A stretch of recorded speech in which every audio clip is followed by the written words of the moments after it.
안녕하십니까. 맨눈으로 세상의 흐름을 읽어드리는 Y타임스 정세 분석의 추보길입니다. 지난해부터 본격화된 글로벌 기업들의 탈중국 바람이 새해 들면서 급물살을 타고 있습니다. 지난 12일에는 세계 1위 카메라 제조업체인 캐논이 3대 해외 생산기 중의 하나인 광둥성의 주하이 공장의 철수를 전격 발표했습니다. 이 캐논의 주하이 공장은 디지털 카메라, 캠코더, 렌즈, 그 다음에 이미지 센서 등을 생산하는 곳인데요. 참 그야말로 엄청난 대규모입니다. 직원도 한때 1만 명을 넘기면서 연간 13억 달러의 매출을 올릴 정도로 이 캐논에게 있어서는 핵심 공장이었는데 이걸 철수하기로 한 겁니다. 캐논은 이미 탈중국을 결심하고 직원 수를 서서히 줄여왔습니다. 그래서 지금은 겨우 1천여 명만 근무를 하고 있습니다. 그런데 캐논이 이 탈중국을 결정하게 된 가장 큰 이유 중에 하나는 캐논에 생산한 이 카메라가 신장 위구르 자치구와 티베트 지역의 소수민족 감시와 탄압에 이용되고 있어가지고 미국과 일본 정부의 압박이 가해졌기 때문입니다. 바로 캐논의 주하이 공장에 생산한 소형 디지털 카메라가 바로 중국 내 인권 탄압에 쓰여졌다는 의미입니다. 연여 14일에는 독일의 자동차 업체인 폴크스바겐이 중국 이치 자동차 등과 함께 합작으로 세운 텐진의 연산 30만 대 규모의 자동차 생산 공장을 폐쇄하기로 했습니다. 19일에는 일본의 니케이 아시아가 세계 최대 적층 세라믹 콘덴서 업체이자 아이폰 부품 공급사인 일본의 무라타 제작소가 2023년 10월 태국에 새 공장을 설립한다라고 발표를 했습니다. 그런데 이 회사가 태국에 대규모의 공장을 세우는 이유는 바로 매출 절반 이상을 중국에 의존하고 있는 상황에서 전면적인 탈중국을 할 수밖에 없다라고 판단했기 때문입니다.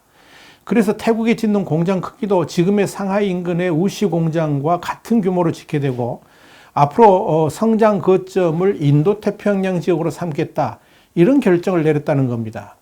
이 회사의 나카지마 노리오 사장은 미국이 중국에 기술 제재를 가한 것처럼 우리가 통제할 수 없는 상황이 발생할 위험이 있다 그러면서 이 지정학적 리스크를 결정 이유로 들었습니다. 이어서 애플과 같은 주요 고객사도 중국에서 멀어지고 있다 그러면서 공급망 다변화가 시급하다라고 덧붙였습니다. 이 나카지마 사장은 그러면서 이 지정학적 이유와 함께 인구 통계학적 문제도 꼽았습니다. 그는 오늘날 가장 인구가 많은 나라는 중국이지만 2030년에는 인도가 될 것이고 나아가서는 아프리카 될 것이라 그러면서 이들 경제가 미국이나 중국과 함께 할지 알 수 없는 만큼 우린 두 시나리오 모두 대응할 수 있어야 된다고 설명했습니다. 앞서 작년 연말에는 세계 1위 타이어 회사인 일본의 브리지스톤이 광둥성 후이저우 공장을 폐쇄한 바 있습니다. 또한 일본 제조의 상징이었던 도시바도 중국 사업을 지난해 말까지 모두 정리했습니다. 중국 내 첫 생산 공장인 나롄 공장을 지난해 9월 폐쇄한 데 이어서 24개 도시에 진출한 33개 공장도 모두 철수했습니다. 도시바가 중국에 진출한 지 30년 만에 대철수입니다. 연구개발기구와 정밀공장은 일본으로 돌아가고 나머지 자동차용 전장과 그리고 가전은 베트남으로 옮겼습니다. 이렇게 일본 기업의 중국 시장 철수에 기름을 부은 게 지난 2020년 6월입니다. 일본 경제산업성은 코로나19 이후에 중국 생산 설비를 옮기는 기업에 대해서 22억 달러 규모의 보조금을 주기 시작했습니다. 그러면서 곧바로 87개 일본 기업이 중국을 떠났고 지난해 7월에 2차 신정태는 무려 1670개 기업들이 역시 탈중국을 신청했습니다. 대만 기업들 역시 중국 내 공장을 철수하고 미국과 인도, 베트남 등지로 생산 기반을 옮기면서 탈중국 대열에 합류를 하고 있습니다. 특히 애플의 협력업체로 유명한 세계 최대의 반도체 유탁 생산업체인 대만 폭스콘도 탈중국을 하고 있습니다. 폭스콘은 이미 미국, 인도, 베트남, 멕시코 등지에 생산기지를 건설했거나 건설할 예정입니다. 그런데 이 폭스콘의 탈중국 바람은 중국에게는 치명타입니다. 폭스콘이 고용했던 종업원 수만 100만 명이 넘는 데다가 2020년 기준 중국 수출액의 4.1%를 차지했던 기업이기 때문에 그렇습니다. 또한 지난해 1월 IBM도 중국 연구소를 폐쇄했고 독일의 대형 전기회사인 한링도 선전 공장을 인도로 옮겼습니다. 한국 기업들의 탈중국 바람은 이미 진행형이죠. 삼성전자는 지난 2019년부터 후이저우 스마트폰 공장, 그리고 수저우 LCD 공장과 컴퓨터 제조 공장 등을 폐쇄를 했고요.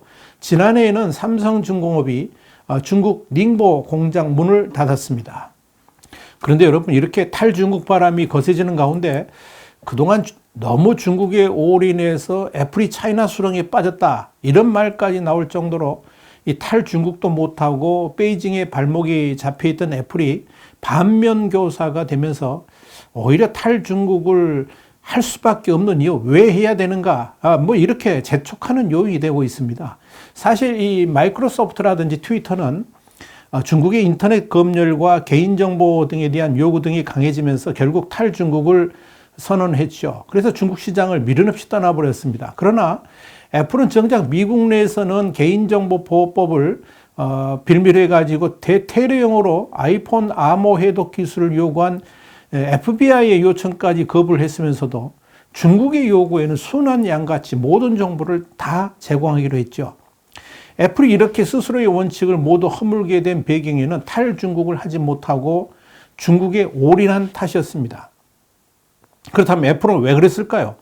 이유는 간단합니다. 애플의 경영권을 잡은 팀쿡이 스티브 잡스의 후광에서 벗어나기 위해서 중국 시장에 무리하게 승부수를 던졌기 때문에 그렇습니다. 물론 그 과정에 애플 내에서도 새로 권력을 잡은 시진핑이 과거의 장점이나 후진타와 같지 않고 반시장적으로 갈 가능성이 있다, 그러면서 차이나 리스크를 경고했지만 팀쿡은 이런 경고를 듣지 않았습니다. 그래서 지금에 이르게 된 겁니다. 결국 애플의 딜레마는 지금 수많은 글로벌 기업의 반면교사로 작용을 하면서 탈중국을 하도록 부추기고 있다라고 볼 수 있는 겁니다. 자, 그런데요, 여러분, 서강대의 안세영 명예교수가 최근 한 신문에 보낸 기고글 해서 탈중국을 할 수밖에 없는 3가지 이유를 들었는데 굉장히 합리적입니다. 그 첫 번째는 지난 20년 넘게 누려왔던 세계 자유무역 체제가 무너지고 있기 때문에 그렇다는 겁니다. 그러니까 1995년 출범한 세계무역기구 WTO 체제 속에서 미국과 중국 경제라는 쌍두마차가 이끄는 선순환 속에서 우리가 자유무역을 누려왔죠. 그런데 중국의 미국에 대한 패권 도전이 노골화되면서 미국이 이 WTO 체제에 등을 돌리게 됐죠. 그러면서 이제 미중 간 디커플링도 가속화되고 있는 거죠. 둘째는 기업은 가장 값싸게 제품을 생산하는 나라에 투자하면 된다, 이런 세계화의 환상이 깨지고 있다 하는 이유를 들었습니다.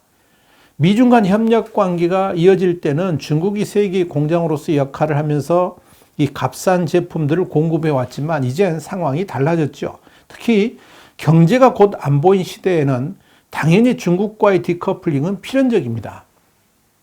심지어 일본 요코하마에 있는 중소기업은 인스턴트 커피를 만드는 데 주로 쓰는 스프레이 드라이어를 아무 생각 없이 중국 기업에 팔았다가 회사 간부가 구속되는 순환을 당했습니다. 그 이유가 뭐냐? 이 장비가 바이오 무기로 전용될 수 있기 때문에 그런 겁니다. 이것이 지금의 국제 정세입니다.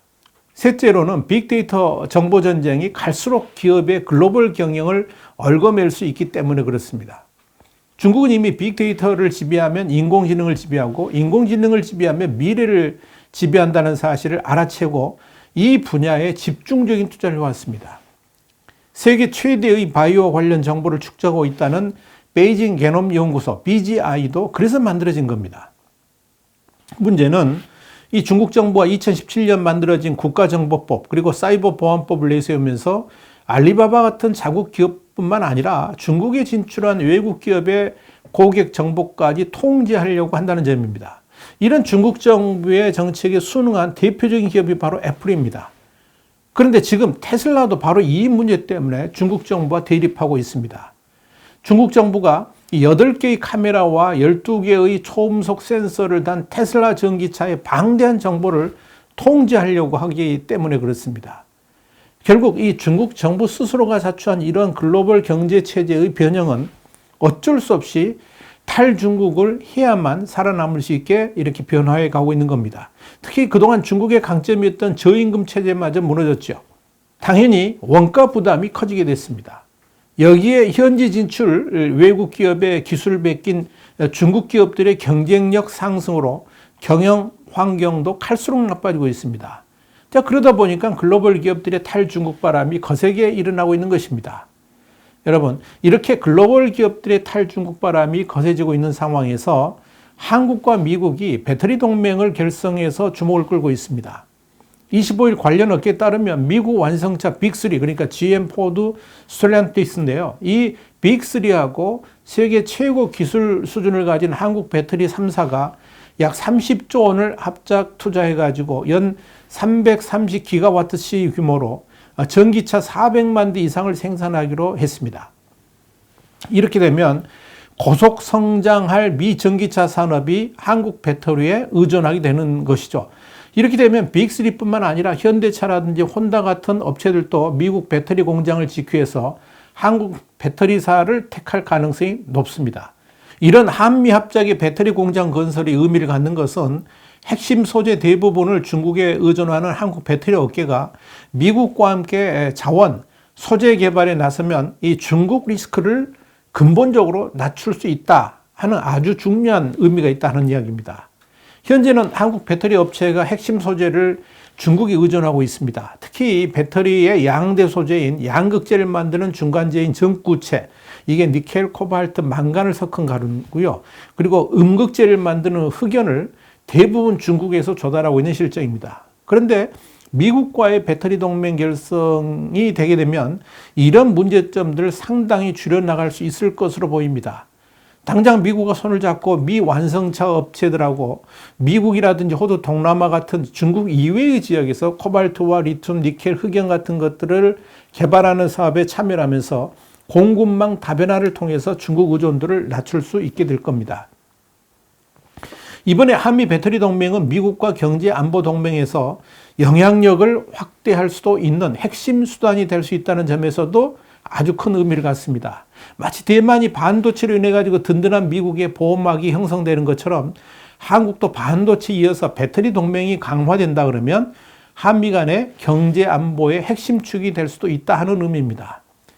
사실 이 중국 내에서도 이런 글로벌 기업들의 탈중국 러시에 깊은 우려를 하는 사람들이 있습니다. 리커창 총리와 류허 부총리 같은 사람들이 대표적이죠. 이들은 글로벌 기업들이 중국을 빠져나가지 못하도록 각종 지원책 같은 당근을 제시를 하고 있습니다만 근본적으로 이 시진핑 주석이 내세우는 마오쩌둥 시대로의 회귀, 이런 정책들이 기업할 수 없는 중국으로 만들고 있기 때문에 별다른 성과를 거두지 못하고 있습니다. 특히 시진핑 주석이 중국 제조 2025, 메이드 인 차이나 2025를 통해서 반도체와 전기차 같은 주력 산업에서 자국 기업 점유율을 70에서 80%까지 높이겠다고 했는데, 자, 이렇게 되면 외자 기업들은 설 자리를 잃게 될 겁니다. 그러니까 글로벌 기업들이 중국에서 미련 없이 보따리를 싸고 있는 겁니다. 그동안에 중국 내 외자 기업들이 직접 고용한 인원들만 4,500만 명이 넘었다고 그러는데, 이 틀이 무너진 후에 다가올 후유증, 시진핑 주석은 과연 생각이나 해봤을까요? 여러분 어떻게 생각하십니까? 와이타임 정세 분석이었습니다. 다음 시간에 다시 뵙겠습니다. 감사합니다.